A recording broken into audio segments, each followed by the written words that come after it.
Full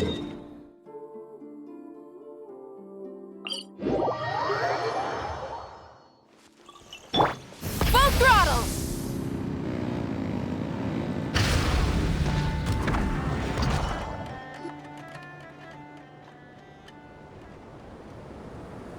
Wait a moment.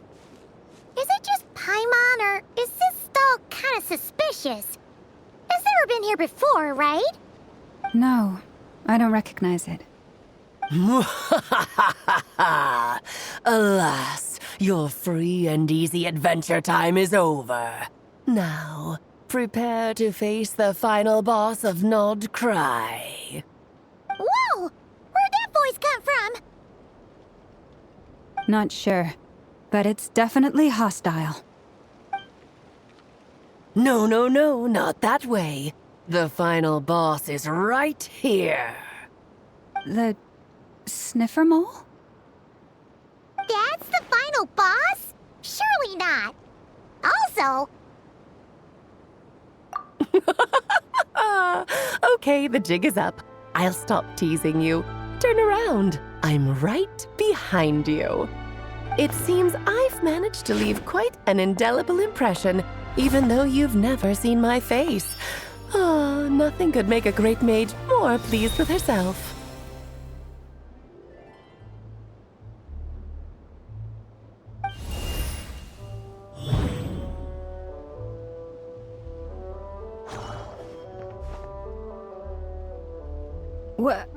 What is going on? I've heard that all the big shots in Teyvat have long, wordy titles that stun people speechless when they make their entrance. Unfortunately, none of them are affiliated with the Hexen Circle, and we ourselves keep a very low profile. The notorious name-dropping doesn't quite work for us. Still, I, for one, think I'm really quite amazing. So that didn't stop me from coming up with a title anyway. Alice! It's really you this time? Not a lantern or a Dodoko, but Alice in the flesh? Oh, that's right. So, what do you think? How does it feel to finally meet me? You look like... What is that supposed to mean, I'm the mother of Klee, Teyvat's #1 cutie. How old could I possibly be? So she's a friend of yours?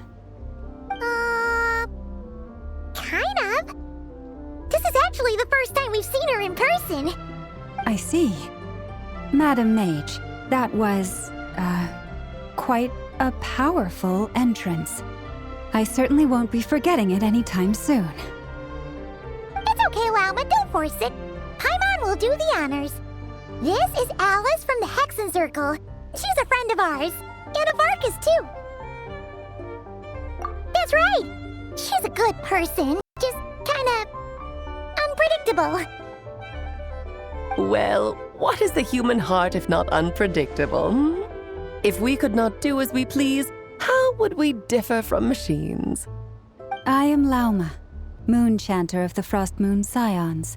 It is a pleasure to meet you. Oh, I know. Before you got here, I spent a good, 15 minutes getting up to speed on Nod-Krai's present situation. In other words, I've read the whole in the last episode part, so we can skip the pleasantries. Fair enough. Well, Miss Alice, I can already tell that you have quite a unique personality. You'll get used to it. Paimon sure is.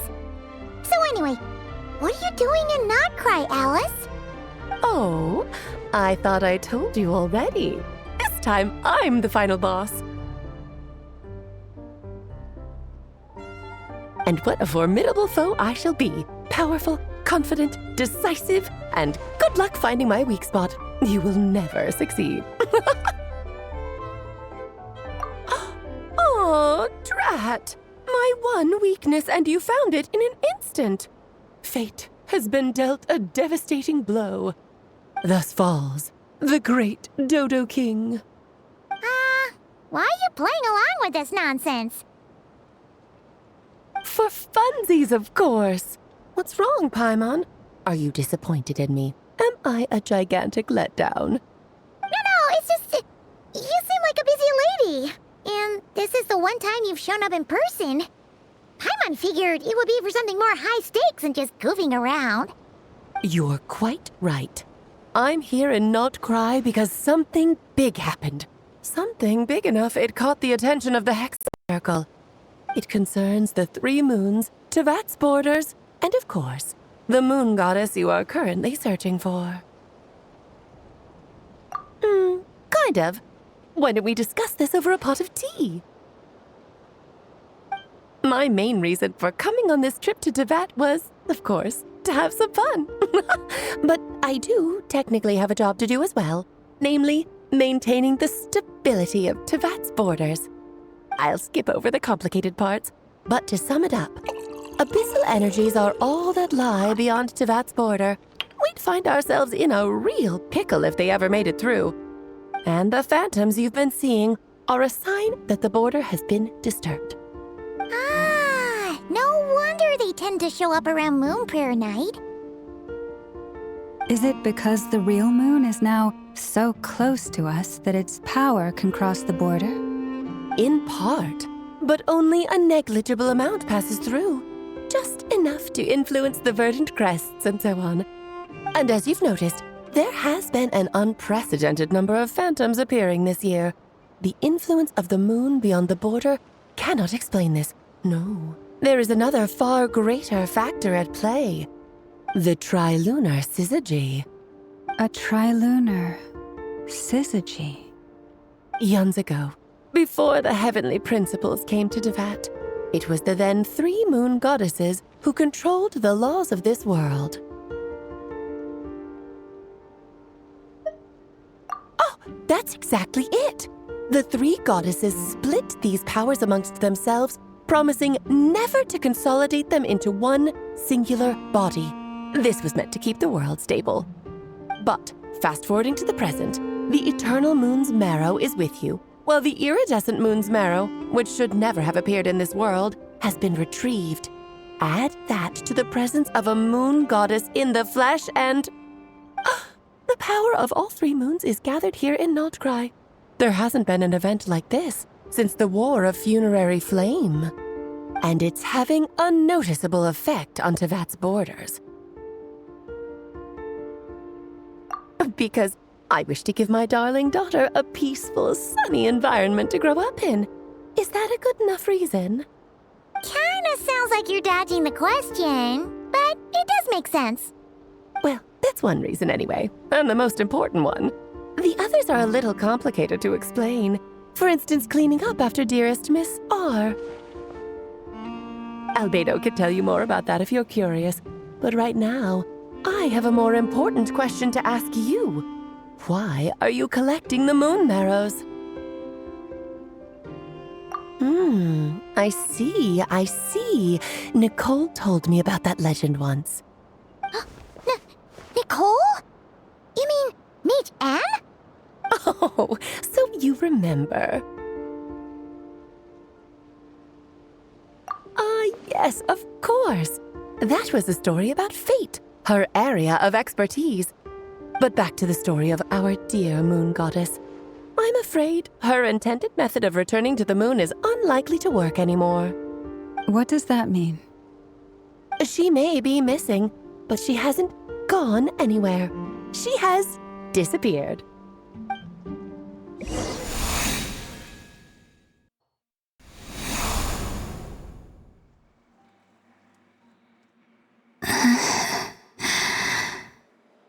My body is so heavy. Wait, no. It's my mind that's heavy. My arms and legs are as light as a feather. What's happening to me? I feel drowsy, like I've been asleep for too long. Is it daytime or nighttime? Is the moon out? I think I'll go for a walk.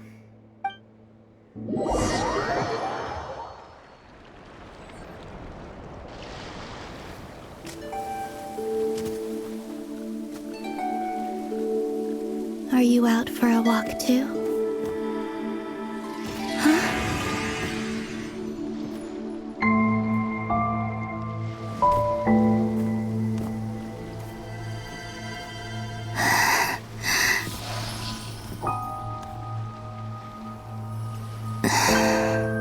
The day has come at last.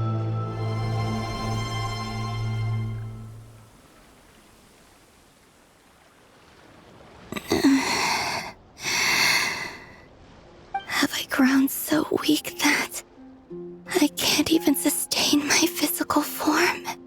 But Moon Prayer Night is nearly here. I was so close to returning home. Death is near. Is this how it ends for me? Will I return to the moon after I disappear? Or... I don't want it to end like this. So far, at least, I still exist. Even if not physically, I can still feel. But as my power wanes, I'm sure that too will fade. I suppose I might take one final look at this world. The world where I was born.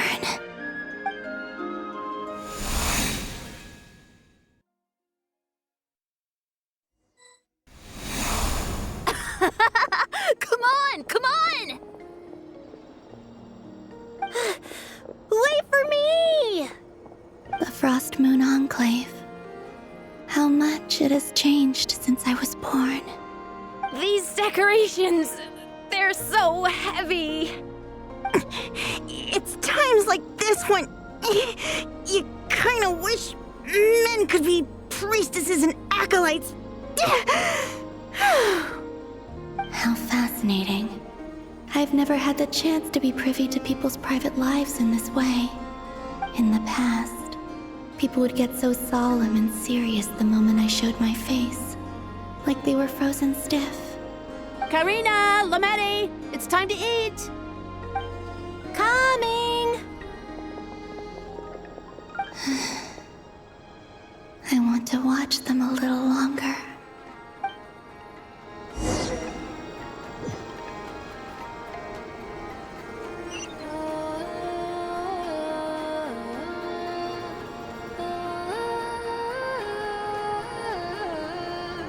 So just fill these balloons with air, right? Yep. Try a couple now to test things out. The rest can wait till Moon Prayer Night. Think fast. Rita! Teasing an acolyte of the Frost Moon Scions? Surely that's a punishable offense. Take this!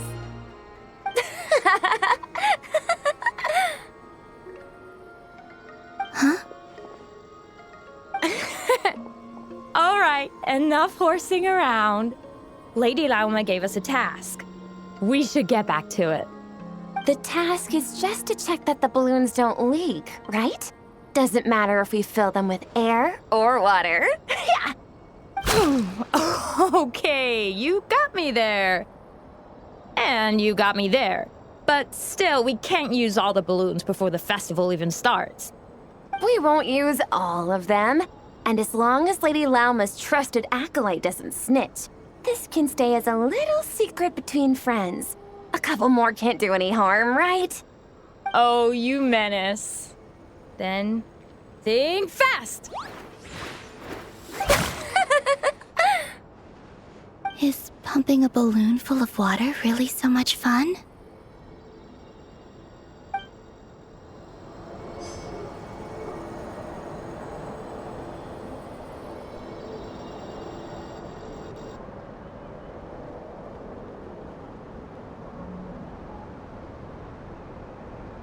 I'm sure you're both tired from playing all day. Come on, eat up. A plain, humble meal. That has always been the way of the Frost Moon Scions. Huh? How come Lametti got a midsummer berry dessert? I always get Lockaberry. I don't mind sharing.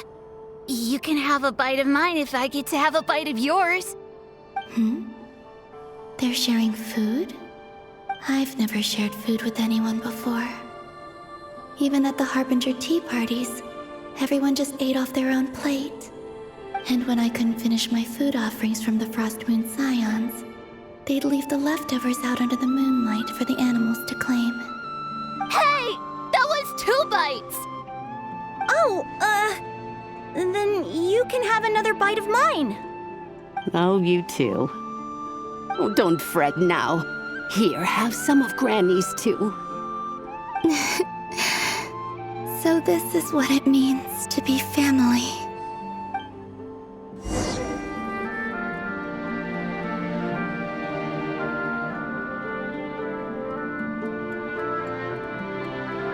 I'm seeing so much that I'd never usually get to see. They'd never act like this when I was around. It's nice, being able to just watch people in peace in these final moments. What a rare opportunity. I think I'll go take a look around Nasha Town, too. Maybe the Traveler will be there.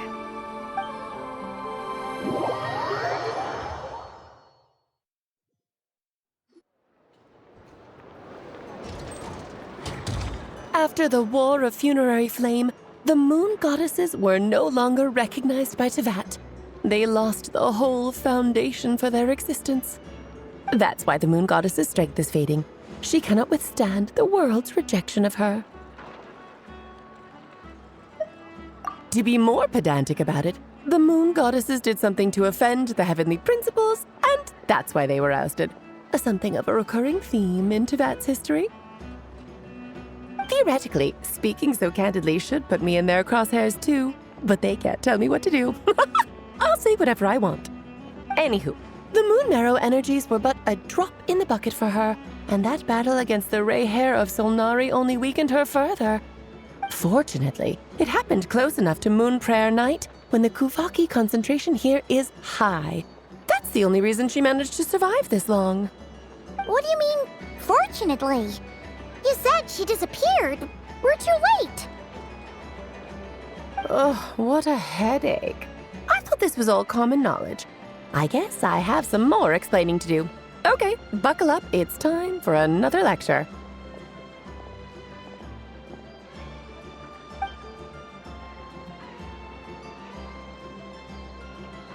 Now, I said earlier that the Moon Goddesses lost the foundation for their existence. The reason for that has to do with the natural order. Basically, the rationale for their existence in Teyvat was lost. The same logic applies to the present Moon Goddess, too. Consider her existence so far. Her comrades in the Fatui called her Damselette. And she was worshipped as Kutar by the Frost Moon Scions. But these connections have now been severed, whether by her hand or yours. So, the rationale that once sustained her existence is now gone. Wait, we did that to her? Oh, well, strictly speaking, yes. But let's not start pointing fingers, shall we? I'll only end up as the big bad villain, and that's not the kind of final boss I want to be. Of course I do. I'm only the greatest mage in the whole entire world. Now, if you wish to find your Moon Goddess, there are 2 problems we need to solve. Firstly, we'll need to strengthen the connection between her and Teyvat, at least enough to sustain her until Moon Prayer Night. Strengthen her connection. But does that mean I'll have to rally all the Frost Moon faithful behind this? I'm afraid a bygone faith and a former home won't be of any help to her now.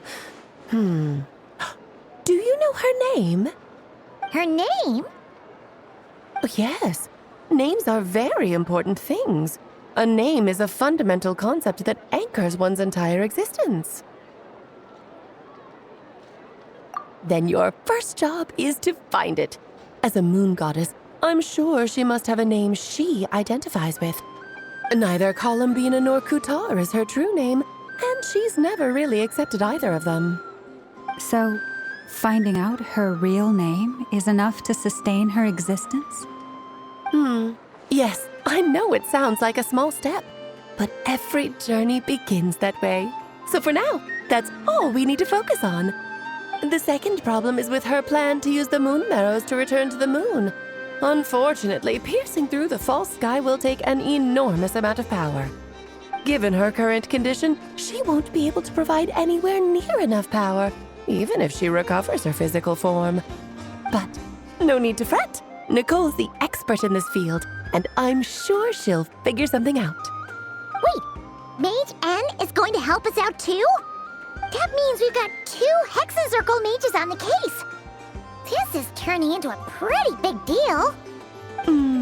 Actually, this is more of a side quest for me. Like you said, I'm a busy lady, so I can't stay for too long. I'll have to return to Tevat's border soon. That's the upside you get for looking out for my little Klee. Hopefully that will incentivize you to carry on keeping her company in the future. Anyway, jokes aside, you'd better get moving. It will take quite a miracle for the moon goddess's consciousness to hold out till moon prayer night. Oh, I suppose I might as well tell you where Nicole is before I leave. Off you go now. Time to meet your new friend. Oh, yes, and a little suggestion. Don't forget to mind your heads. What? I wonder how Durin's doing. I should really go see him before I head back. You really are super busy. I most certainly am. There's so many children I have to keep tabs on just in Mondstadt. Durin, Albedo, Venti, Varka. Klee didn't make the list, huh? Of course not. Klee is my pride and joy. I have no qualms about her, because she's the best child in the whole wide world. Yeah. Klee's a little angel. I'm glad you agree. Well, all the best. See you when I see you.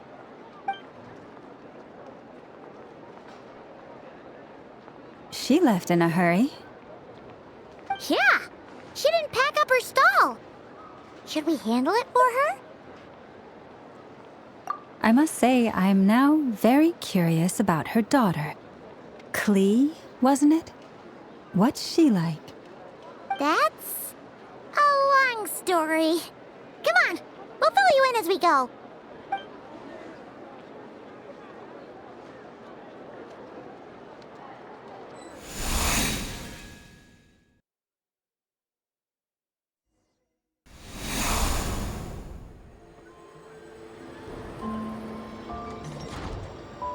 What a lively place. I've never experienced Nasha Town like this before. Hey, you old geezer! Your hammer's rusted through! Who are you calling old geezer? Are they quarreling? I'm looking right at him! You've really gone downhill since giving your daughter free rein in the workshop. Can you even swing a hammer anymore?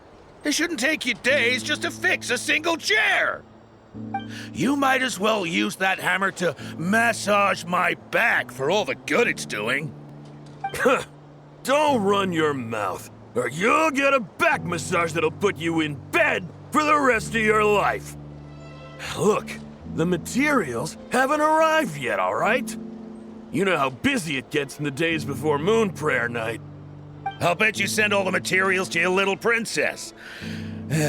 Blood's always thicker than water, huh? All right, you've made your point, Uncle Koski. As soon as the materials arrive, fixing your chair will be the #1 priority. And Dad, if you've got time to chat, why don't you lend me a hand, See?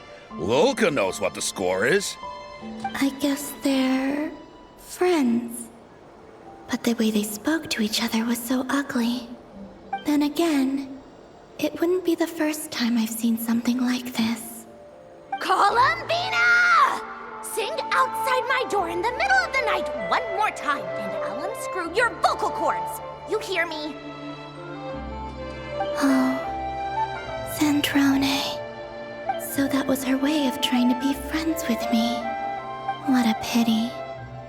I won't get the chance to say any ugly things in reply.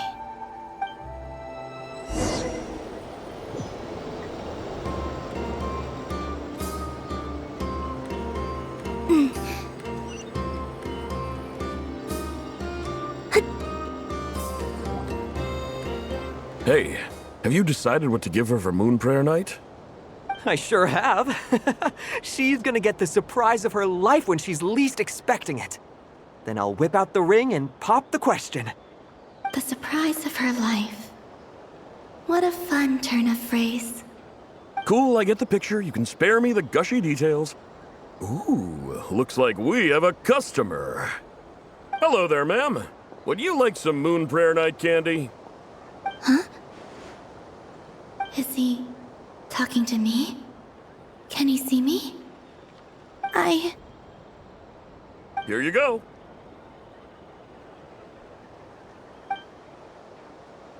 Oh.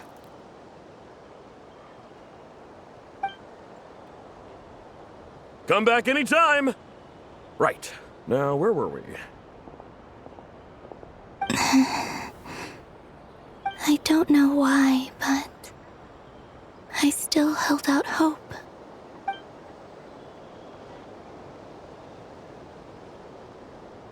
The most important thing right now is to find that mage. This name thing seems super important too, but where do we even start looking? I'd better go pay the Fatui a visit.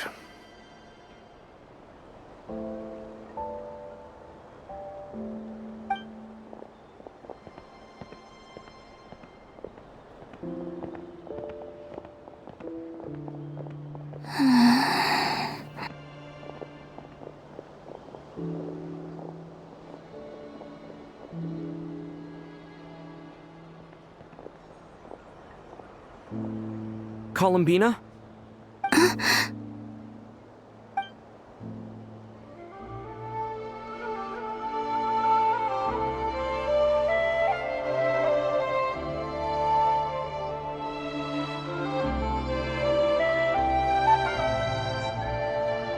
Traveler?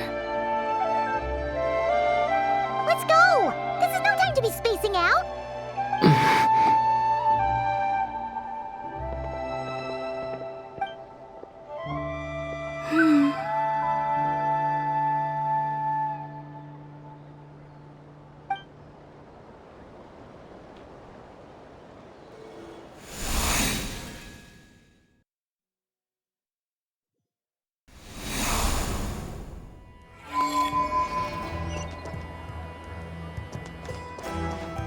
Try and stop me!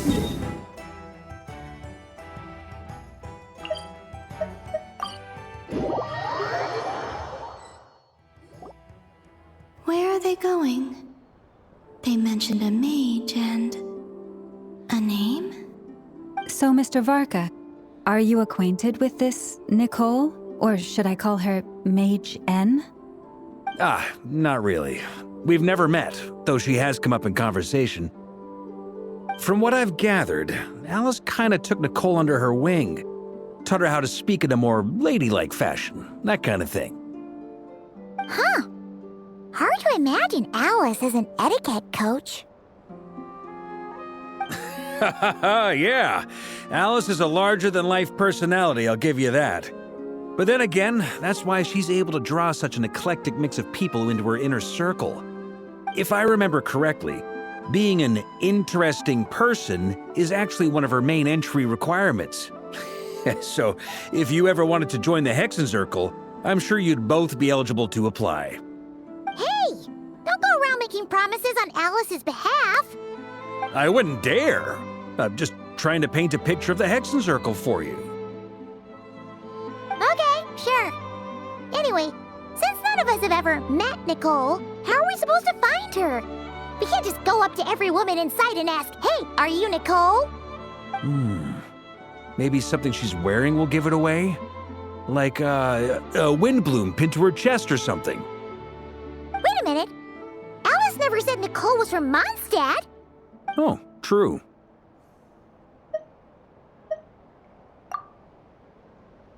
That would be... this young lady, then?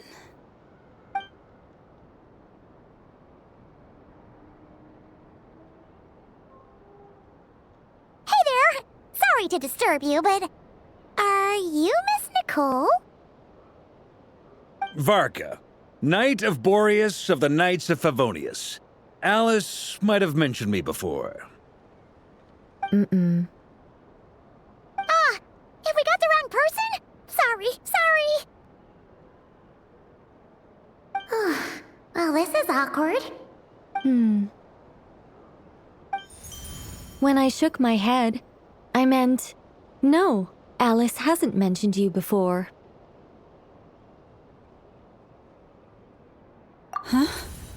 Where is this voice coming from? My apologies. For certain reasons, I am unable to speak.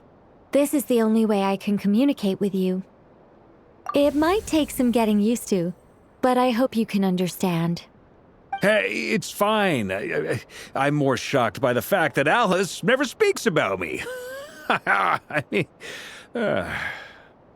As for you two, we have crossed paths twice before, but it is nonetheless a pleasure to finally meet you.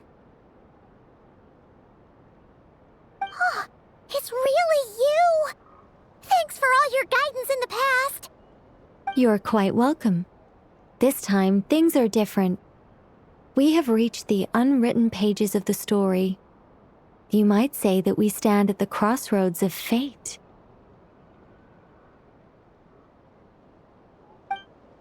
Now then, allow me to formally introduce myself. My name is... No, stop! Alice! I can't believe it! I had a whole speech prepared. I'd agonized over every single word. She always picks the worst moments to ruin other people's plans. I'm so sorry about that. Alice took the liberty of devising some bespoke self-introduction magic for each member of the Hexen Circle. But I could have sworn I deleted all of the triggering conditions for it. How did it bypass everything? Oh gosh, this is so embarrassing. This is a very different side of Nicole than what we're used to. Is she not used to face-to-face interactions? Don't worry about it. We've seen that introduction magic once already, so it wasn't too much of a shock. Please go on, Miss Nicole. We'd love to hear what you have to say, or, well, communicate. Huh? Are they talking to this lady? But... will you all promise to forget that horrendously embarrassing introduction? sorry, embarrassing. When?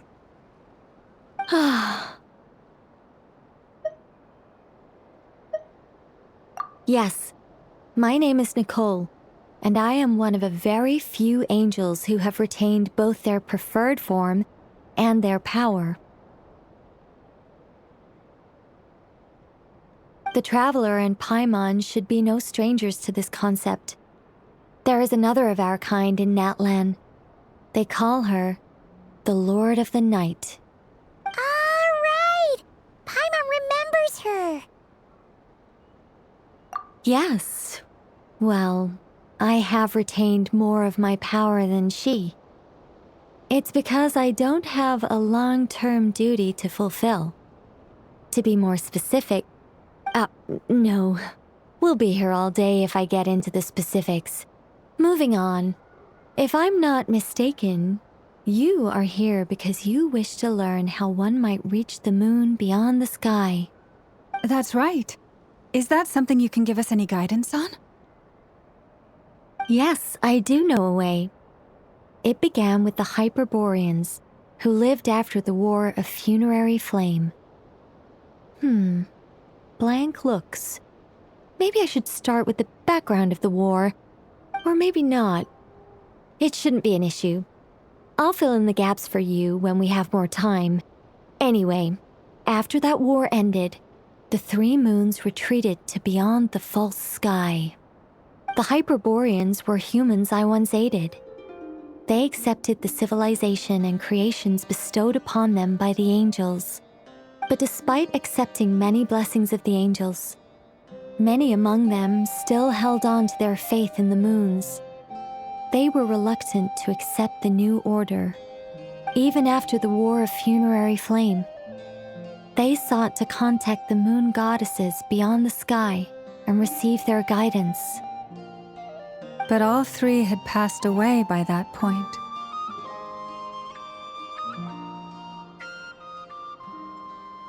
This mage has a unique method of communicating. Is she talking about the moons?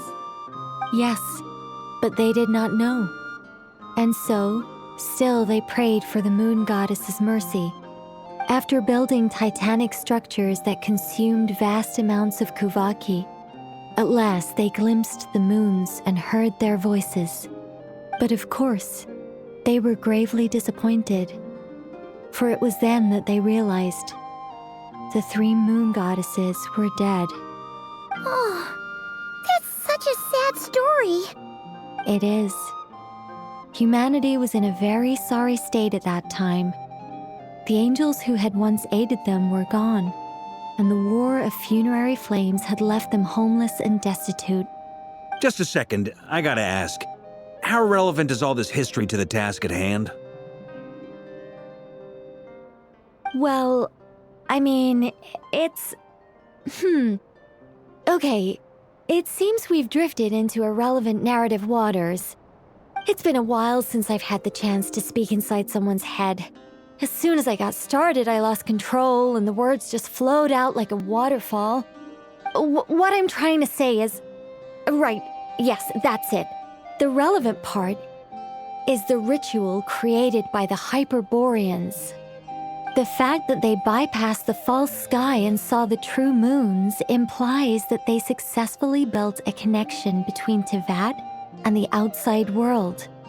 Which means, with enough Kuvaki and a sufficiently stable connection, it should be feasible to send one person over the border.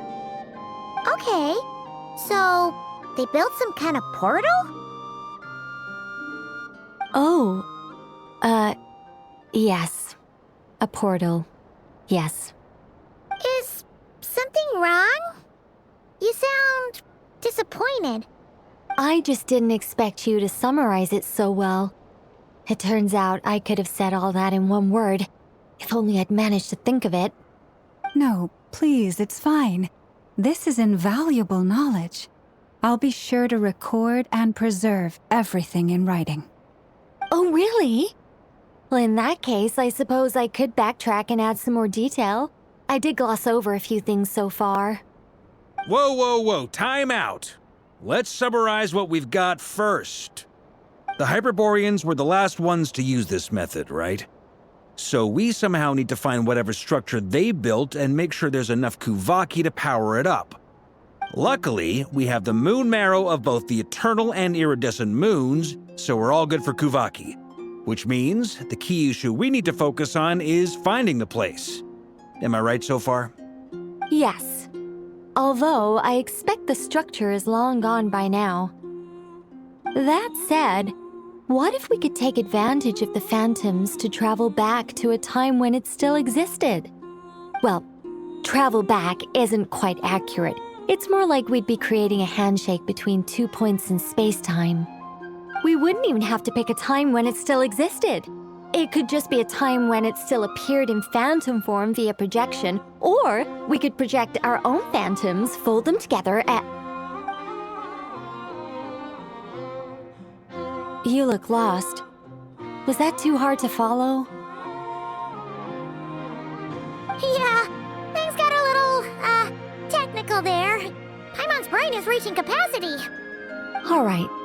Let me think about how to put this more simply. Okay, got it. Over the next few days, I'll search for phantoms that we can use. Once I find one that meets the criteria, I'll let you know and we'll regroup. By completing certain rituals, specific individuals will be able to enter the phantom and make it to the Hyperborean structure. If everything checks out and it looks feasible, we'll just need to wait for Moon Prayer Night, and we can send the moon goddess back home. I'm really skimping on the detail here. Is this making any sense at all? I think so. For now, we'll just wait to hear from you. Yes. Basically, yes. Great. Counting on you. In the meantime, we'll focus on finding the moon goddess's name.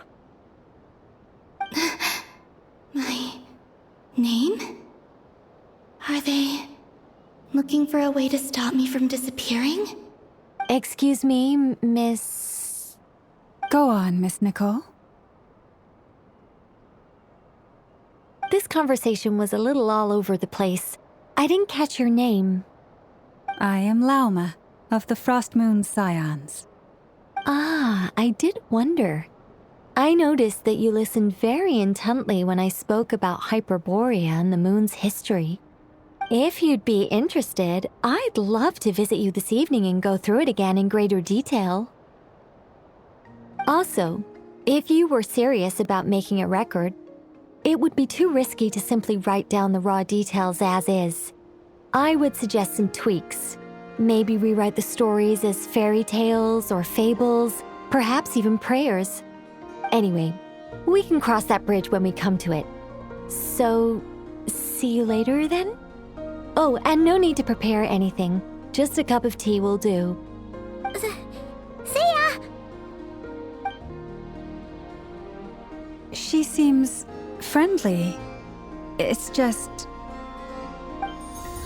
It's so nice to find someone who's actually willing to listen. I've been dying for a chance to finally go through all this systematically from start to finish. Any longer and I'd probably start forgetting it. Now Paimon gets why Alice told us to mind our heads. Ha ha ha ha, what did I tell you? A lot of quirky people in Alice's orbit. Now then, the next order of business is, where do we start looking for the moon goddess's name?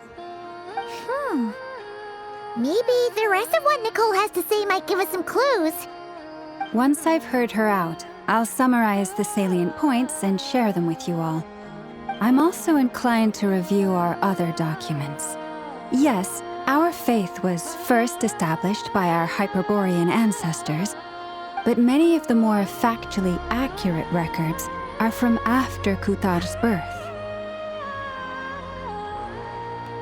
Sounds like we're gonna follow Columbina's journey through Devat, huh? In that case, we'll start by heading to the Frost Moon Enclave. Sounds like a plan. Take this with you. I'll see about getting in touch with the Fatui. It'll probably just be Arlecchino and Sandroni again. They're the only ones who would want to help.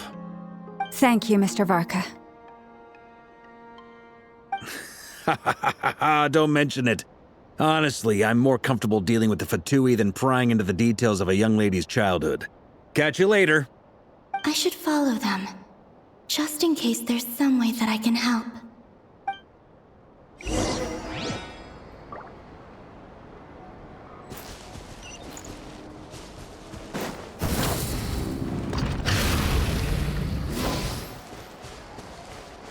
Full throttle!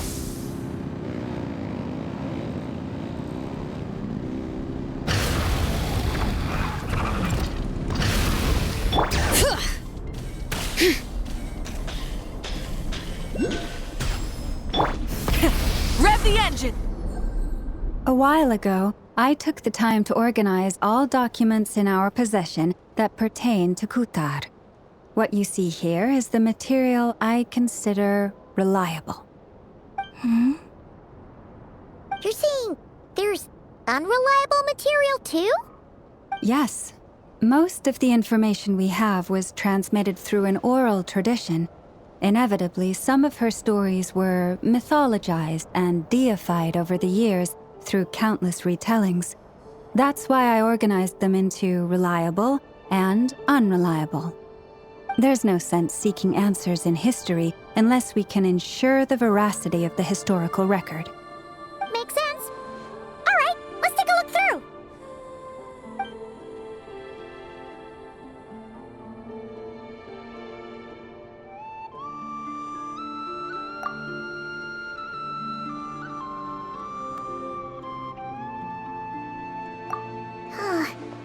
Almost all these records refer to Kutar instead of Columbina. Although neither of those is her real name. Paimon's not sure what point she's trying to make. What we can gather from these records is that the Frost Moon Scions worshipped her as a god, placing impossible expectations upon her. I cannot fault them for their earnest faith, but for all their devotion, worshipping her day in, day out changed nothing. I imagine that none of it resonated with Columbina. It wouldn't surprise me if, even back then, she had already begun to reject the name Kutar and everything it represented. Lauma speaks the truth. When I heard them call upon Kutar with hope and expectation in their voices, they may as well have been calling upon somebody else.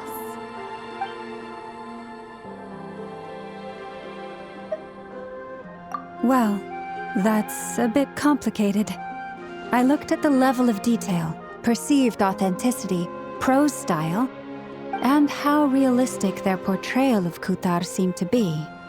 Amongst the Frost Moon Scions of today, only I know of her existence, and I alone have spoken to her face to face. As such, I know that there are certain things she simply would never do. That being said, I have sensed some changes in her lately. Changes? Me? Seems like this is getting us nowhere. For what it's worth, why don't we check the unreliable sources too? Sure. Give me a moment.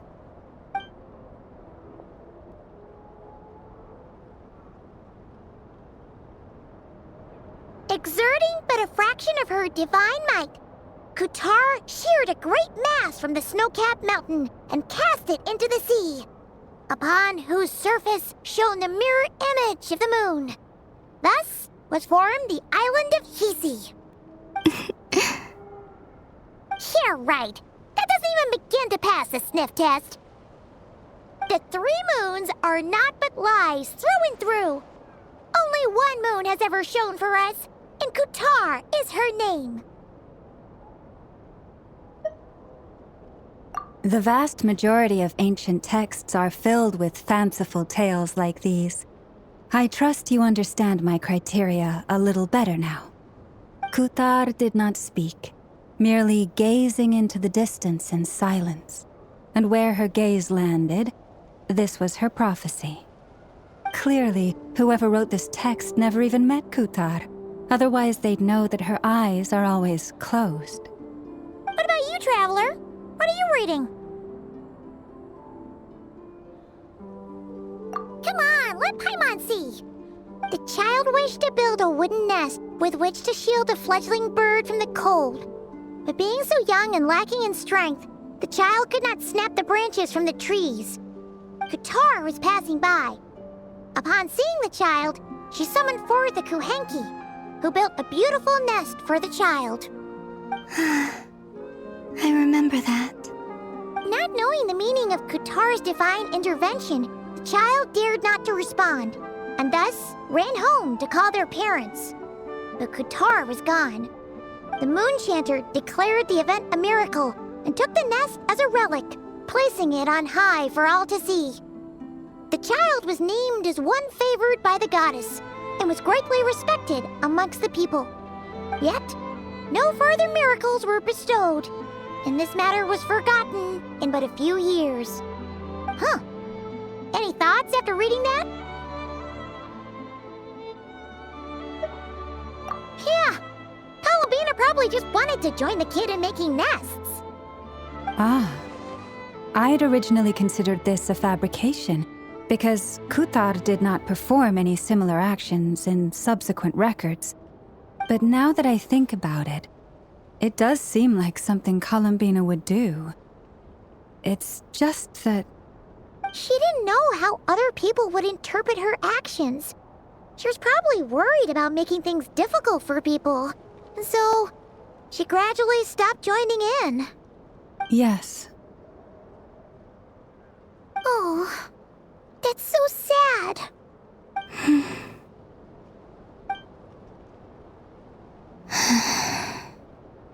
And now, can make no such gestures of warmth, even if I want to.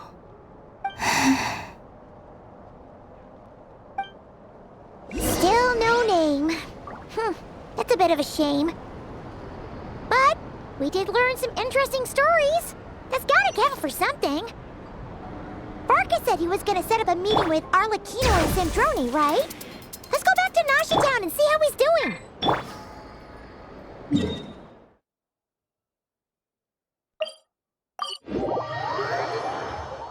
Burn it down!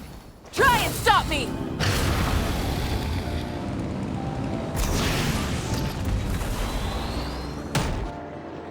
Let's see. There's Barca. Oh, and it's Durin and Albedo too. Yeah, this is pretty much the same place we bumped into each other last time. I convinced them to stick around a little longer. We were all waiting on people, so I figured having a little company would help pass the time. Ah, so you've been waiting for us? Does this mean that you've already arranged things with the Fatui? Sure does. Now you're back, we can go meet up with them together. How'd your investigation at the Frost Moon Enclave go? Well, we didn't find out Columbina's true name. But apart from that, it went pretty well. Aha, just as well that I didn't tag along then. I'm sure our moon goddess wouldn't want every man and his dog knowing all about her private life. Still, desperate times, desperate measures, I guess. Someone had to do it. So, Barca was waiting on us, but what about you two? Are you waiting for Alice? Oh no, we already met with her. We discussed that experiment I mentioned to you last time. Oh, and she also handed me this communication device. That's right. I understand she informed you about the relationship between the phantom phenomena and Tevat's borders, yes? She wants me to help her with some more experiments on that front. She said that she'll contact me through this device with more information. Ah, I see. Following instructions and making observations. Pretty common research method. Takes me right back to Albedo's lab. Wait, then who exactly are you meeting? Someone you know. Albedo's met him too. But I don't think Miss Lauma or the Grand Master have been introduced. Introductions are overrated, especially in cases like this. It's you! So, it's not like the Academia has prohibitions against going abroad. Also, I applied for leave. I've been writing to Hat Guy since obtaining a human form. I've already brought him up to speed on everything that's been going on in Nod-Krai. Hat Guy? Turns out, I actually have heard that name before. Oh?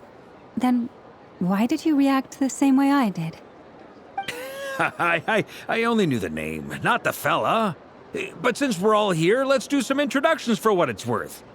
I'm Varka, Grand Master of the Knights of Favonius. Lauma, Moon Chanter of the Frost Moon Scions.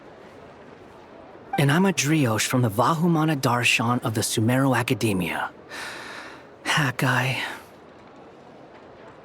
Good to see you again, Mr. Guy.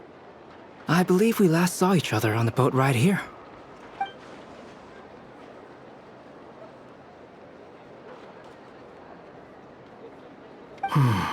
Mind you, the only reason I came here is because there's someone I want to look into. Who's that? The Doctor, also known as Dottore, second of the Fatui Harbingers.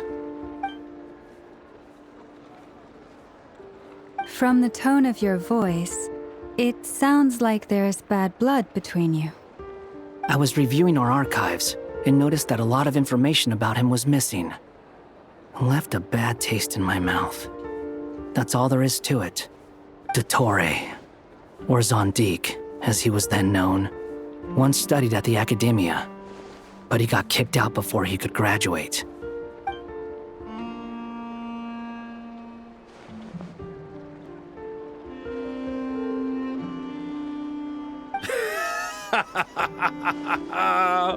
So the Harbinger's #2 man is a college dropout? How embarrassing for them. Last we heard, he was planning something. We actually heard that a few times before, even coming to Nod-Krai. But we haven't seen a trace of him since we got here. He only appears when something interests him. For all we know, he might have left already. But the fact he did something here at all is worth noting. It'll fill a couple extra lines in his file. Why does it sound less like a file you're writing and more like a criminal record? Anyway, we were just about to meet 2 of the other Harbingers. Want to come along? You might learn a thing or two about him there. Sure. Even though they're Harbingers, well, they're old acquaintances of ours, so, you know, when you talk to them, try to be... I got it. The Frost Moon Scion's relations with the Fatui remain tense. Forgive me if I do not attend. In that case, we'll continue assisting Miss Alice with her experiments. Good stuff. Everyone's having a fruitful time. All right, we better get going. I'll lead the way.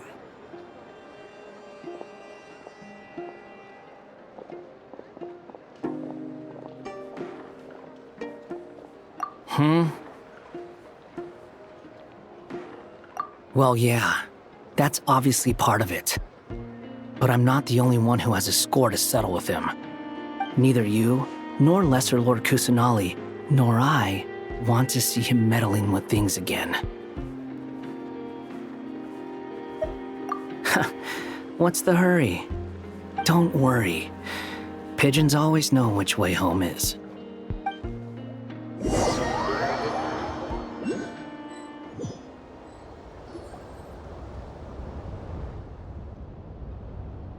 You made it. Who is this? A scholar from Sumeru. They call him Hat Guy. He's an old friend of the Travelers. Wait, this is the academia representative you wrote about? He doesn't exactly look the part. I believe this will prove my identity. You'll notice it bears the seal of the Sanctuary of Surasthana. Well, what do you know? So it does. All right then. My mistake. It's fine. I expected as much. What? So as I mentioned in my letter, the Academia's got its eyes on Dottore. But this matter remains top secret. Apart from those assisting in the investigation, the fewer people who know, the better. If anyone asks, I'm here in Nod-Krai to pursue my personal academic interests. Gotta say, Barca, you did pretty well to keep all this under wraps for so long. Sounds like you got in touch with the Academia about this way back. You flatter me.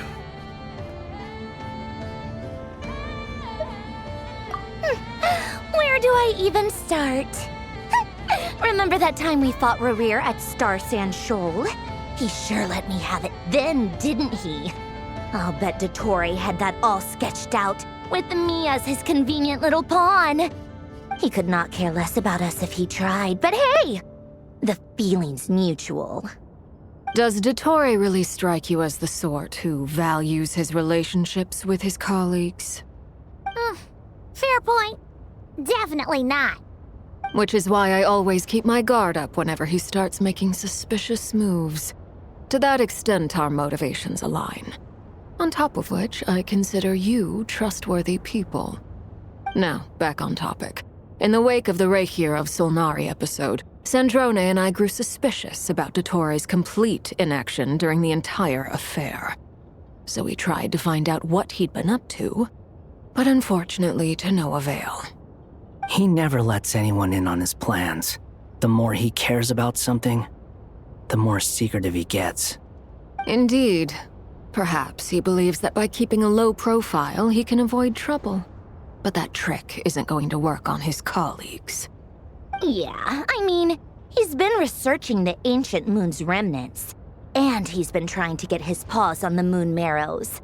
Only an idiot would believe he doesn't have something more planned. With this in mind, I returned to Snezhnaya and relayed my thoughts to Her Majesty the Tsaritsa, entreating her to have him recalled. That's pretty direct. Did the Tsaritsa agree?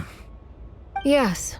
I made it abundantly clear that the Fatui's business in Nod-Krai is almost concluded, and we do not need 3 harbingers in this territory. Her Majesty concurred. Accordingly, Dottore has returned at her orders.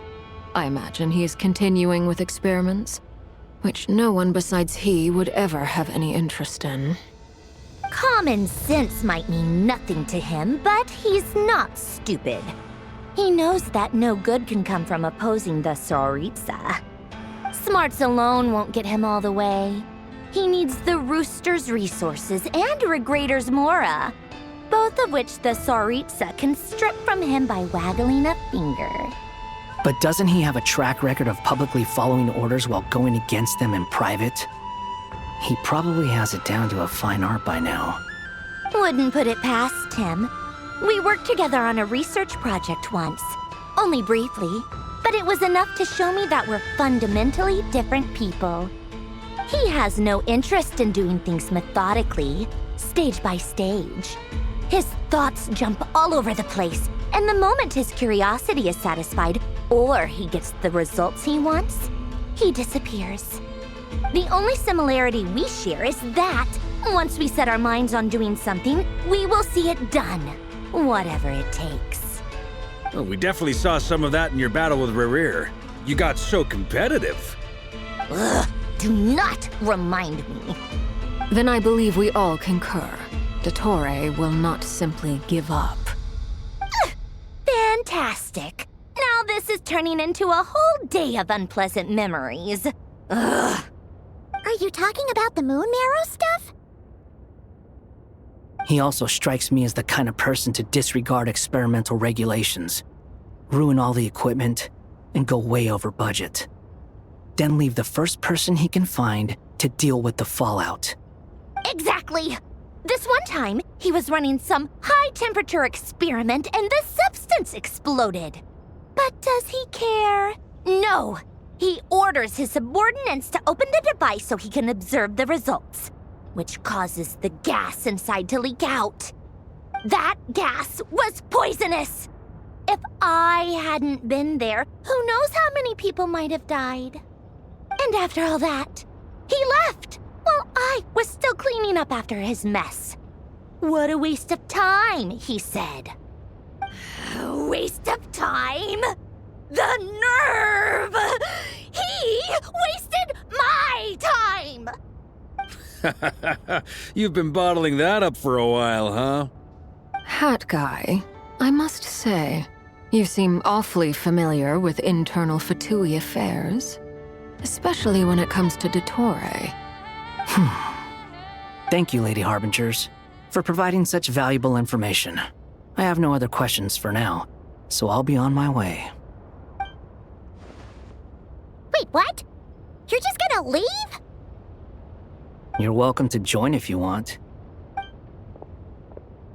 Ugh. Just when Paimon thought he'd finally mellowed out. He makes quite the impression. I'll say. I've met tons of headstrong people, but not many of them would join me in bad-mouthing Dottore. Anyway, back to the main agenda. Barca, you said that Columbina has gone missing? Or rather, disappeared. Yeah. We're working on building a connection between her and this world. The simplest method is to find out her real name. I've actually asked her that question before, but she said she didn't know. Considering our relationship, I doubt she was lying to me. As far as I recall, she was never dispatched by Her Majesty to claim a gnosis or anything like that. The Tsaritsa's plans had long contained a place specifically for her. I always thought that was weird. What could she do that the rest of us couldn't? Knowing what we do now, it's probably something related to Kavaki, right? More than likely. When she first arrived, Columbina would often go to Her Majesty and ask when she could start the task assigned to her. But Her Majesty always gave the same reply. The time has not yet come. So she spent her days in Snezhnaya doing basically nothing. The Tsaritsa has summoned a beautiful blind maiden to be a harbinger, giving her the third seat by virtue only of her enchanting voice. It was a dumb and stupid rumor, but the reality of the situation made it hard to refute. And what happened after that? I imagine she stopped caring. She no longer seemed to care why she had been recruited, and Her Majesty never gave her any missions, so she just continued to sing in the flower garden. For my part, I was busy. So busy, in fact, that watching someone be that idol had me fuming. But still, I got the sense that she had long been used to a life of other people claiming she was needed when she wasn't. I just felt that having a place to stay would cost me something eventually. And so I waited quietly for the day that I would have to pay the price. And on the other end of that spectrum, you had me. Someone once told me that I had the lousiest work and the toughest luck. That's a good way of putting it. I forget who said it, but those words have always stuck with me.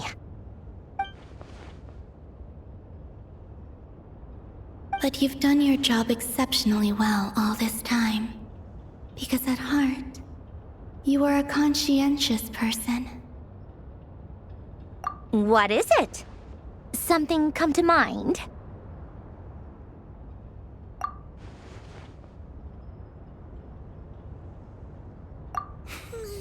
That makes sense. Nothing screams you are needed like your name shouted from across the town. Well, good luck with it. But if you ask me, columbina is still the most shoutable name. I'm just so used to it now.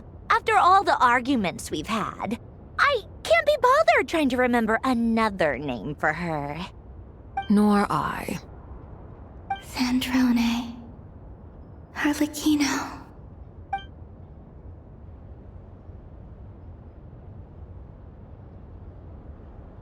Huh!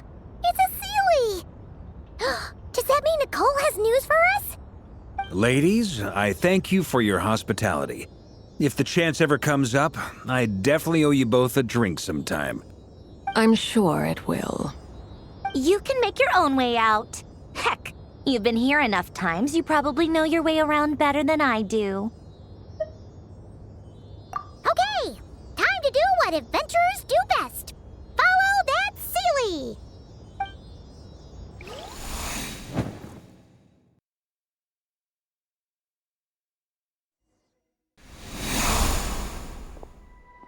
Here you are.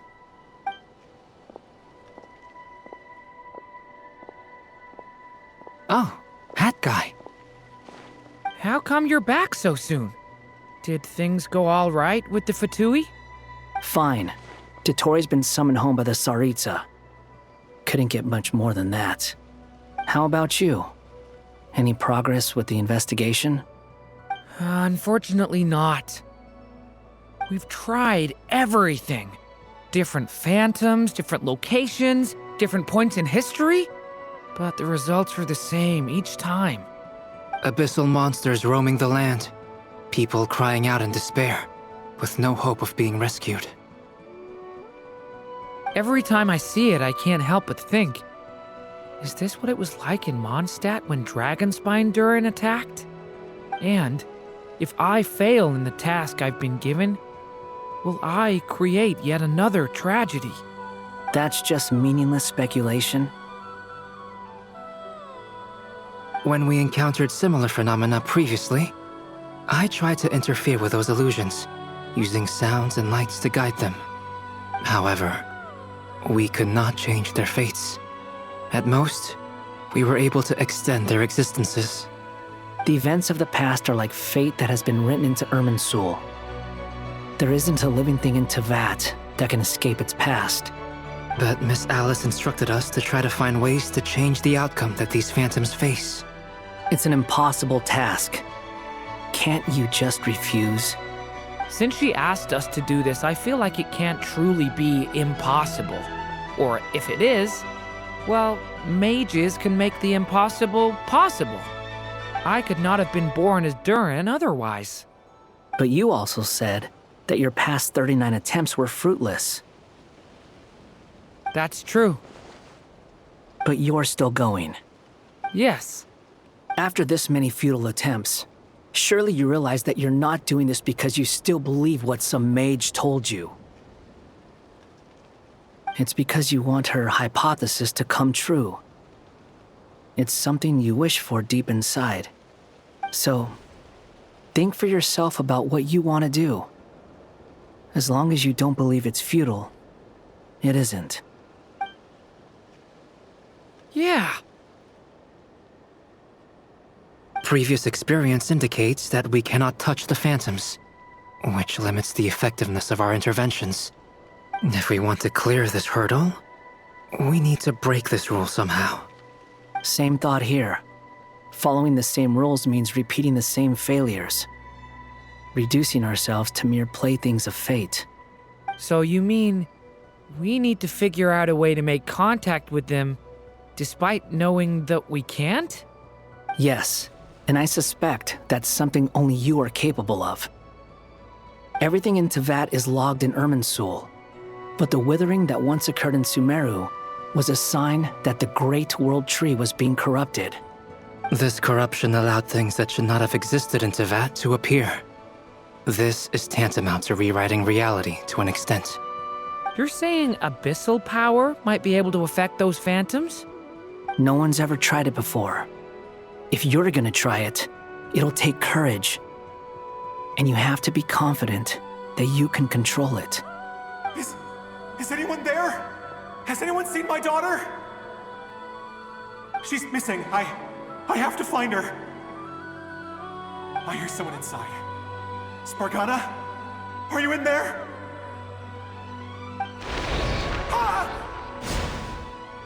If I can use my abyssal powers to warn him that there is danger here, maybe it'll change his decision. Maybe he'll stay away. Yes. The important thing is not the nature of the power, but rather how you use it. To intimidate and obstruct. Sounds about right for the Abyss. Let me try. I should be able to influence that thing. Have you seen a little girl? What? This isn't the time for that! Just run!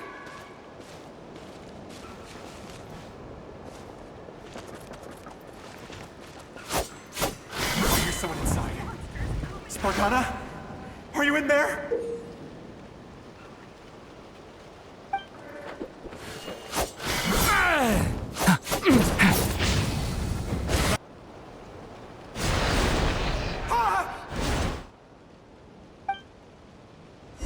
Have you seen a little girl? What? This isn't the time for that! Just run!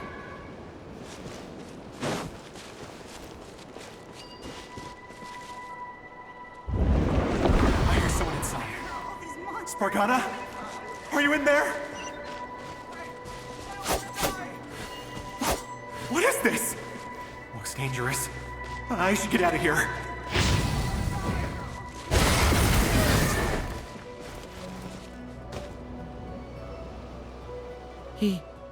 He really left. Ha! We did it! Don't celebrate too soon. Follow him.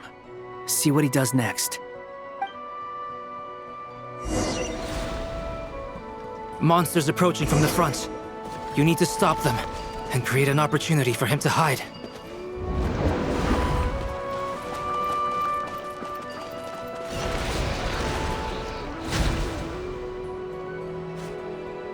Help me!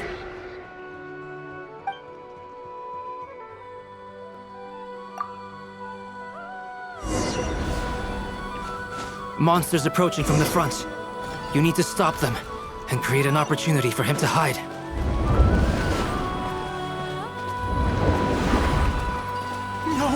monsters ahead!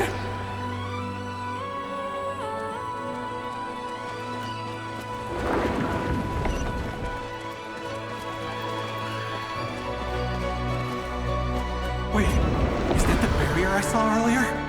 Why is it appearing now? It's as if someone's controlling it.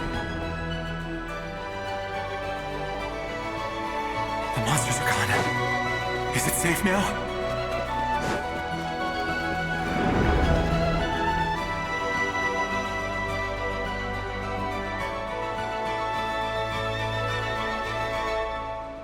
The barrier's gone too. How odd. Anyway, I guess I'll keep going. Quickly, let's keep up.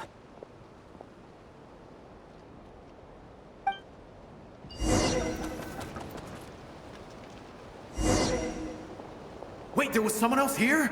Don't go any further. We've got anti-monster traps laid out everywhere. But my daughter must just be up ahead. I have to go. This way's blocked.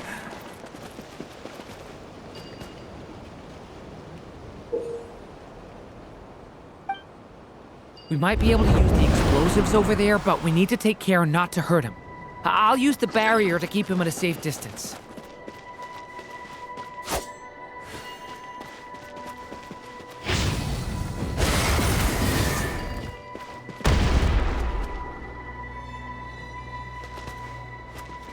This barrier seems to be helping me somehow.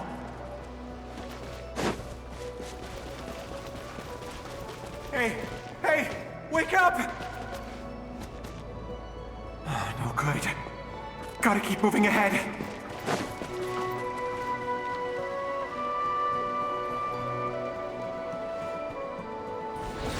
So many monsters! There's still a chance, Durin. Use the traps.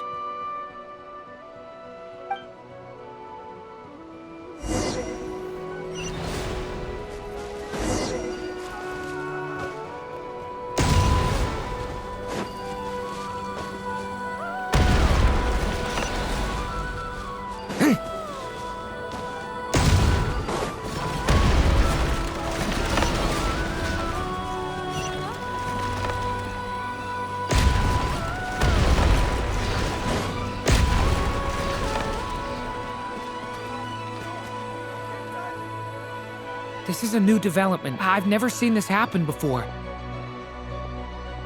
We might just be able to save this person.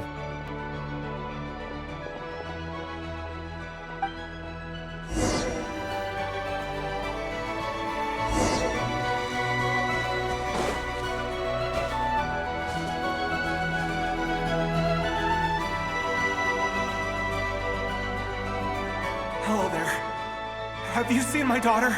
Spargana's her name. She's carrying a large backpack.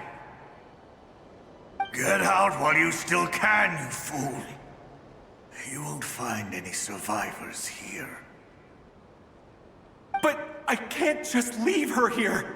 She must be so scared right now. Sorry. Wish I could help, but I haven't seen her. You'll just have to keep looking.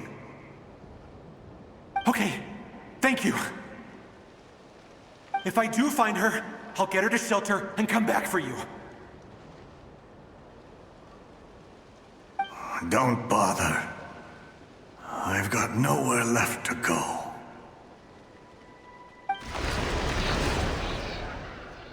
What's that noise?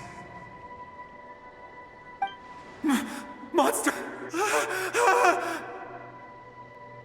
No, if he goes inside, he'll be walking into a trap. Let's try this once more. This time, we have to stop him.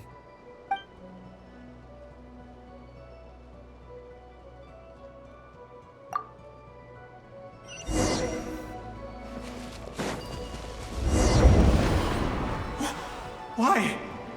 How will I know where Spargana's gone like this? You know what? I'll trust this strange barrier. It's gotten me this far after all.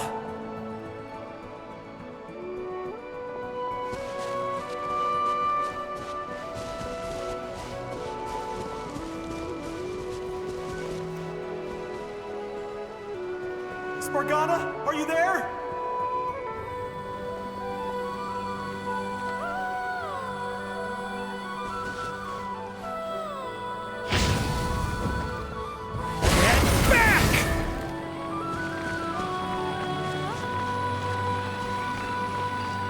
What? Hey! Let us out!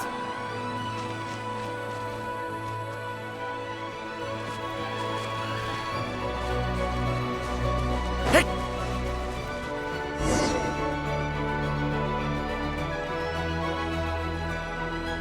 Huh? That looks like one of my daughter's books! Thank you. Thank you! Yes, it's one of hers for sure. That's her name on it right there. She left her backpack here.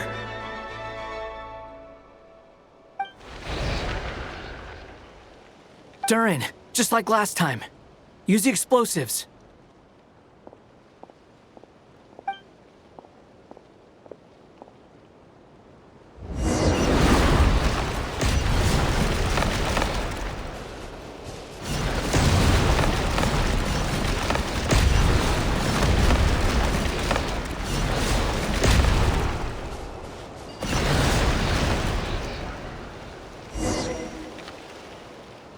It won't work.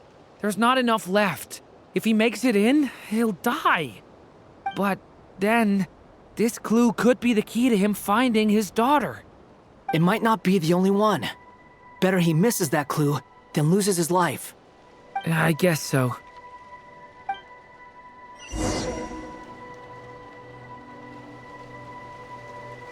Stop him, Durin. We can't let him get any further in. That's my daughter's book! She's passed this way! Why? Why won't you let me go in? I've searched and searched and searched just for this! But how will I find her without any clues? I no longer have anywhere else to go.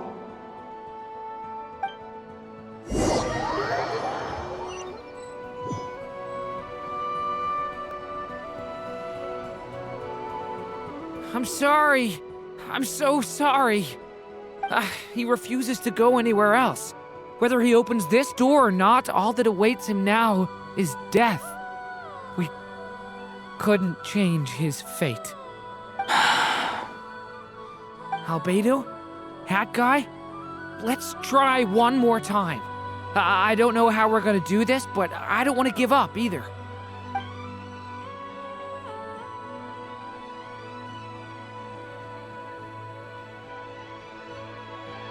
Why am I here?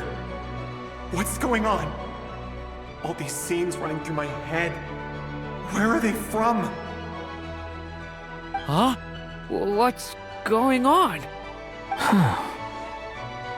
His reactions have changed. How many times have I... What's happening to me? Huh? Wait. Who are you? You can see us now? I feel like I always could, but that I only just realized you were there. I'm sorry, I don't know how to describe what I'm feeling. But you were the ones guiding me using that marked barrier, right? I haven't done anything yet, but those monsters, those deaths, they feel like memories. Like things I really did experience. I won't find my daughter. In fact, I'll ultimately die trying to find her. Isn't that right? Well, no, it isn't. Yes, it is. Even so, we're trying to find a way out of this. You've not seen my daughter either, have you? It seems she really isn't here.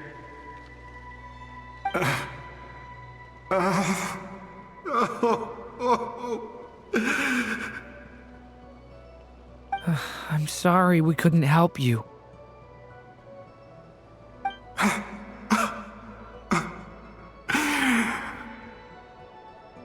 I'm just tired. Maybe this is destiny. Maybe it doesn't matter how hard I search. How long do I have left? Experience says 15 to 20 minutes. 15 to 20. Thank you for all your help. Let's rest a while. You look exhausted too. Now's not the time for you to start pitying us. It's not pity. I'm just realizing that I've only got 10 or so minutes left. You know?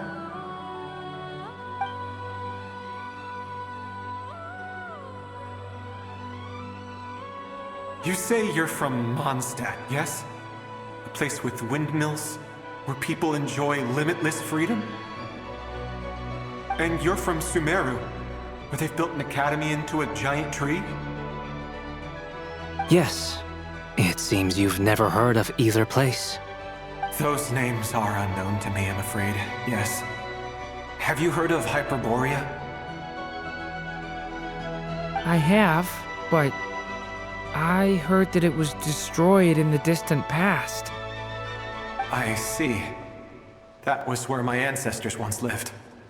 What about Delphi Pytho? Was it later rebuilt? I've never heard that name. Then what about Sal Vindagnir? I have seen that name on stone tablets on Dragonspine. But I'm afraid the only things left of that place are its ruins. I see. Sure enough, there was no way to turn this around, huh? I'm sorry. I was the one who asked to chat, but it seems like we're too many ages apart. There's barely any common ground to start from. It's all right. We did hear something new, at least. From how you speak of your lives, things must be going all right for you, I guess.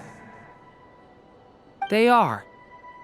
Mondstadt is a place of freedom and happiness. There's a lot of good people in the church and the Knights of Favonius, and even outsiders find that it's an easy place to feel at home. We have festivals a few times a year. Everyone gets together to drink, sing, and be merry. Sumeru is a lot more uptight. Not really the kind of place where you can relax. It's a nation fraught with problems wherever you look. But if all you want in life is to seek knowledge, I guess it's pretty much paradise. That's wonderful. In other words, after this all-devouring black tide passed, humanity did not merely avoid extinction, but rose to build prosperous civilizations anew. I mean, I can see you all right now. That must mean the future isn't a total mess, right? That's true. Well, time's almost up. Let's part ways, I think. Might be best if you don't waste too much time on me. The chances are slim, I know, but I'd like to spend these last few minutes looking for Spargana. If things work out, I'd love to tell her about what I've heard. May we meet again. Well, or not, most probably. In that case, may your wishes come true.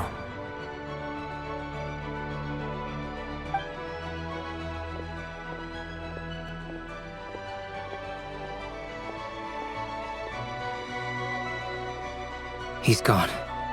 In a few minutes, he will meet the end that was his to begin with. The ending of this tale did not change, but I believe that we've just made the most progress we have yet. May your wishes come true. If only it were so simple. Hat Guy, could I ask you a question? You've never talked about your past. It seems complicated, and it weighs heavily on you, too. Would you be willing to tell me about it? I mean, sometimes it's better to get things out in the open. Take that guy we try to help, for instance. At least he said goodbye with a smile, right? I know about Albedo's past. Our experiences are very similar, and he created me. As for you, you're my first friend, and you've witnessed every step I've taken. But by comparison, I know nothing about you. Either way, I mean, we're still best friends. But if I knew more about you, I might understand your thoughts a bit better. I've told you about myself. I'm a student at the academia. And what did you do before that? Prepared for the entrance exam? All right. If you really don't want to talk about it, I won't press you any further. I was a puppet built from the branches of a white tree, using technology left behind by the Conrian schools of mechanical engineering. A white tree? You mean an Irminsul tree? Yes, a branch of Irminsul that was once connected to the main tree. So you had a human creator too? Yeah, but my creator abandoned me after deciding that I was a failure. After that,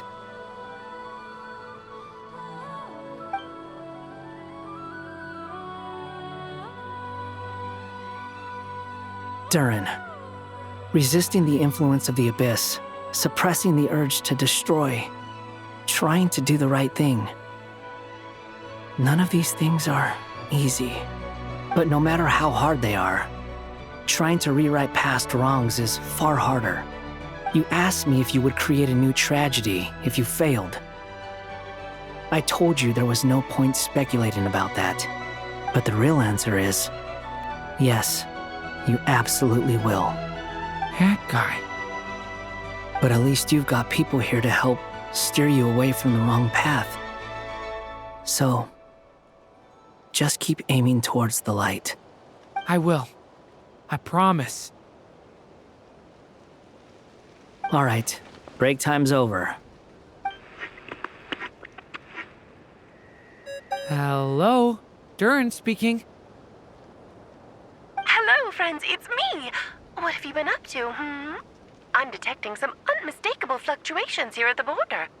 The amplitude isn't particularly high, but they're completely different signals from the ones before, and the scale is comparable to those I've detected previously. Alice, we were unable to save that person. However, he appears to have retained a portion of the memories gained through that cycle, and was able to hold a conversation with us. I see. Well, that is rather odd indeed. It definitely merits further attention. Could I trouble you to keep trying the same approach? I need to gather some more data. Counting on you. I should probably have Nicole come and check this out as well.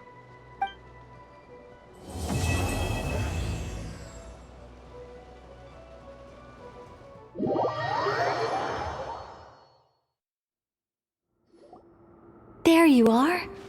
I was worried you might stop to collect treasure chests opened by the Seelie along the way. It would have taken you so much longer to get here. Another conversation I cannot hear. I am delighted to see that you understand what takes priority, and that your adventurer's instinct has not swayed your resolve. Really, I must applaud you for it. You should know. Paimon's head.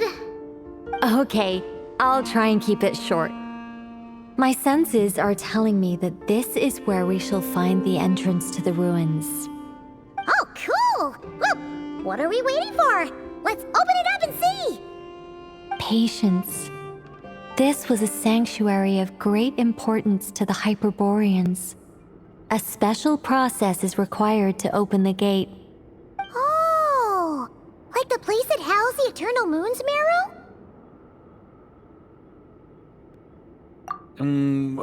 Okay, so what's the plan? Need us to do anything? And just the short version, if you can. Ah. All right then. I was planning to start with some background on the invention of these techniques. Are you sure you don't want to hear it? It's quite informative. Remember what you were saying about priorities? Fine. Simply put, we need 3 human representatives to successfully undergo a process of Kuvaki resonance. Think of it as a test from the 3 moon goddesses to see if the entrants are qualified, with the most recognizable qualification being Kuvaki. Pretty sure Lauma would ace that test. Oh, wait. But we need 3 people. I also have no doubt that the Moon Chanter would be qualified, but we would need 2 other people with the same constitution. Therefore, the most feasible method is not so much to follow the rules, but to figure out how the test functions and find a workaround. I've done some research, and it turns out the mechanism is rather crude. We'll simply need humans to stand before it who have sufficient Kuvaki energy within them. I'm with you so far. How do we get the Kuvaki in them? The easiest way would be transfusion. Take some Kuvaki from Nod-Krai's soil, put it into the bloodstream, and get it circulating in the body. So we're going to cheat on the test? Precisely. There are other methods, but this is the simplest one. Cheating the system is much easier than trying to hide from it. Huh? Ah! Sorry? Does the idea of cheating upset you, Miss Lauma? No, that's not it. I suddenly had an idea. Oh, what is it? It's about Moon Prayer Night. I figured out a way for Kutar to join in the festivities. Huh? But as Paimon said, we need to have our priorities straight. Let's get back to the test. I'll follow up with Nefer on the festival arrangements. Oh, okay. Anyway, is this really the best method we have? A Kuvaki transfusion sounds dangerous, no matter how you slice it. If you think that's dangerous, wait till you hear the other methods. I'd be more than happy to go through them if you'd like. There are several. No need, we're good. Let's go with this one. Very well. Kuvaki transfusion it is. Now, I should mention that the risks can be greater or lower depending on individual compatibility. It would be rash to simply infuse the Kuvaki and hope for the best. If the body rejects it, the reaction can be quite severe. The symptoms are similar to another condition that some people living here suffer from, known as congenital Kuvaki sensitivity. So, before we execute our plan, I will perform a simple test of my own to see who is compatible and who is not. Once that is done, we will have to complete the resonance process as rapidly as possible. The participants must remain stationary while the Kuvaki circulates and bonds with them, and they mustn't eat or drink anything. What? No eating or drinking? That's some hardcore fasting. They'll all be monks by the time they're through. 3 days. Oh, that's so long! And we still need to find 2 more people who are not just compatible, but also willing to volunteer. Fasting? What are they talking about? Really? Don't you want to think this through? Haha, count me in too. 3 days without food? I can handle that. Miss Nicole has made it clear that this is the easiest way. The way I see it, there's nothing else to discuss. It's time to step up.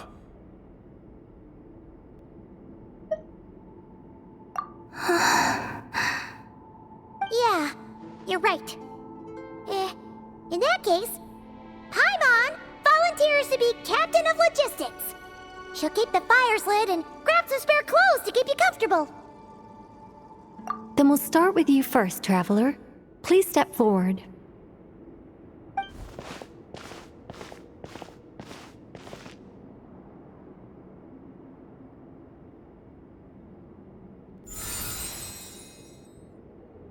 How's it going? Do you feel anything? How about now?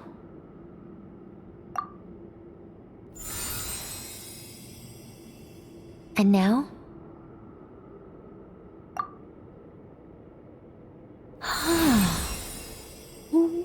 What about now? You guys, it's not a competition, you know. All right, I'm officially impressed. Even as a descender, you can withstand far more than I imagined. It's like I summoned a giant stone titan to arm wrestle you, and your arm hasn't even moved an inch. In my last attempt, I infused 5 times the amount of Kuvaki required. Yes, safe to say, compatibility won't be an issue for you. You're eligible to join. You're next, Mr. Varka. Sure, here goes nothing. All right, I'll start where we left off. 5 times the required Kuvaki dose. Whoa, whoa, whoa, hey, wait a minute. How's it going? No, not great. I kind of want to puke. Feels like I've been drinking too much. A few bottles of wine, then a big stein of Dark Horse. With some hard liquor from Leo mixed in. You think this is funny? I just lost to a young lady in an arm wrestling contest.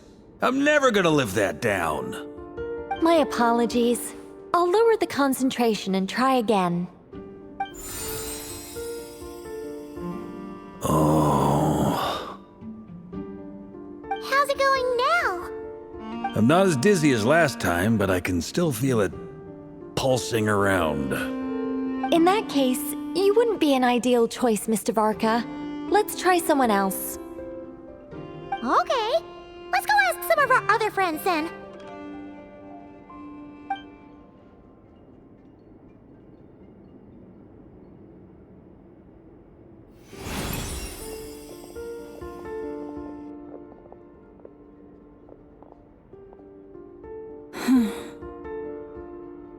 No surprises here, Miss Moonchanter. You're perfectly compatible. You may join.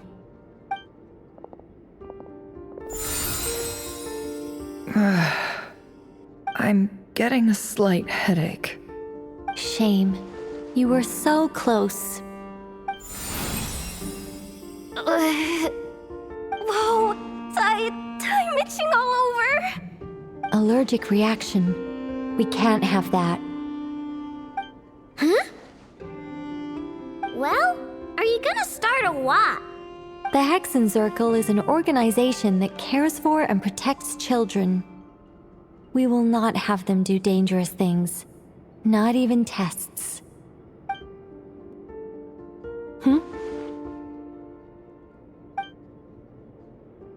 Is something the matter? The candidates have to be human. I guess that rules me out too. Huh. Everyone except the Moonchanter got beaten. Guess I don't need to feel so bad after all. I mean, looks like this isn't gonna be as easy as we thought. Perhaps I could ask for volunteers among the Frost Moon Scions. I'll see about talking to some trusted Lightkeeper colleagues. Itlua springs to mind. In fact, I think we had some former Frost Moon Scions join our ranks recently. Can you give me the scientific explanation for how the test works? I can probably make some kind of test bot. Then we can just zip through Nasha Town, going up to people and pressing a button to check their status. Wouldn't that be way easier? No. Wow! No elaboration for once. How about I contact the Knights of Favonia's garrison in the Wave Chaser plane? Shame that Lohan's already left. And that guy's even tougher than I am. Strange. The moon goddess is clearly revered by many people. So why is she on the brink of disappearing? She mentioned that the world has rejected her from the very beginning. And when we fought the Raikir of Salnari, it seemed like she exhausted her power for our sake.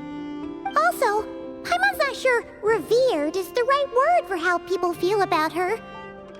Gratitude, certainly. For my part, anyway. It's basic reciprocity. She helped us, so she deserves our help in return. Yeah. Even though she looked like she didn't care, she still saved a ton of people, including me. A review of the relevant data leads me to conclude that Miss Columbina is a good person. Yep, you bet! They really think so? I'm I'm super surprised that Columbina isn't her actual name, though. I think it really suits her. It's light and graceful and... yeah, just a really pretty name. I know, right? Unfortunately, that's not our decision to make. Columbina. That was the code name the Fatui gave me. But it also came up in the song I heard when I was born. But... is that really all there is to it? What do I truly think of my own name? Is there anyone left who will still call me by that name?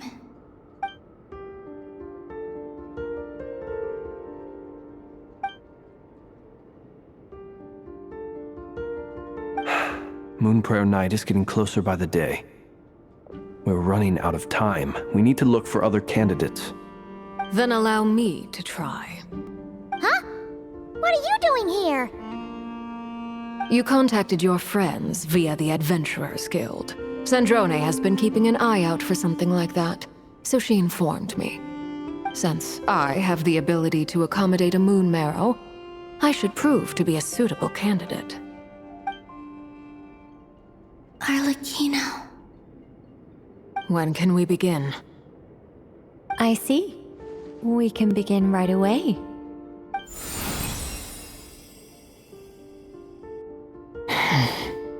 How was it? Did you feel any discomfort? Not at all. Then it seems we shan't need to look for additional candidates after all. Great! Cool. All right, like Paimon said, the rest of us can take turns making sure the three of them stay warm and comfy. Then, my job is to take care of the caretakers. I will ensure everyone receives food and accommodation. I'm ready as well.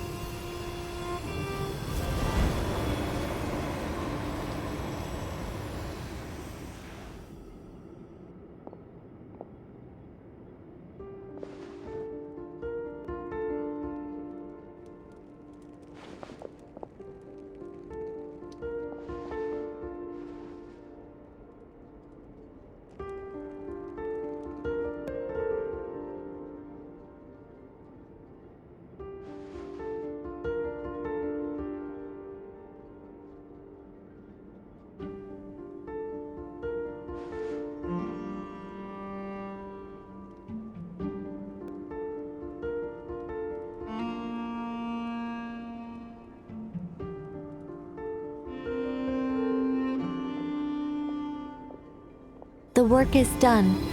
The sacred scroll shut. The stars grow dim, the people silent. The white sun sets, the silver moon rises. O path to the temple, appear now before us.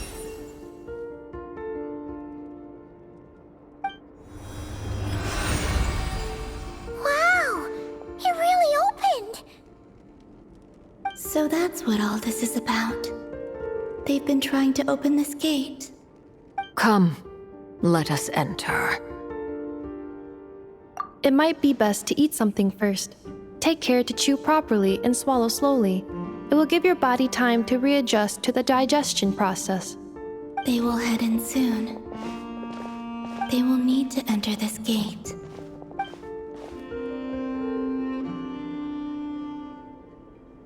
Huh? I cannot pass through. Is it because I have no physical body? It has been 3 days. My strength is all but completely faded. Can I really hold on until Moonprayer Night?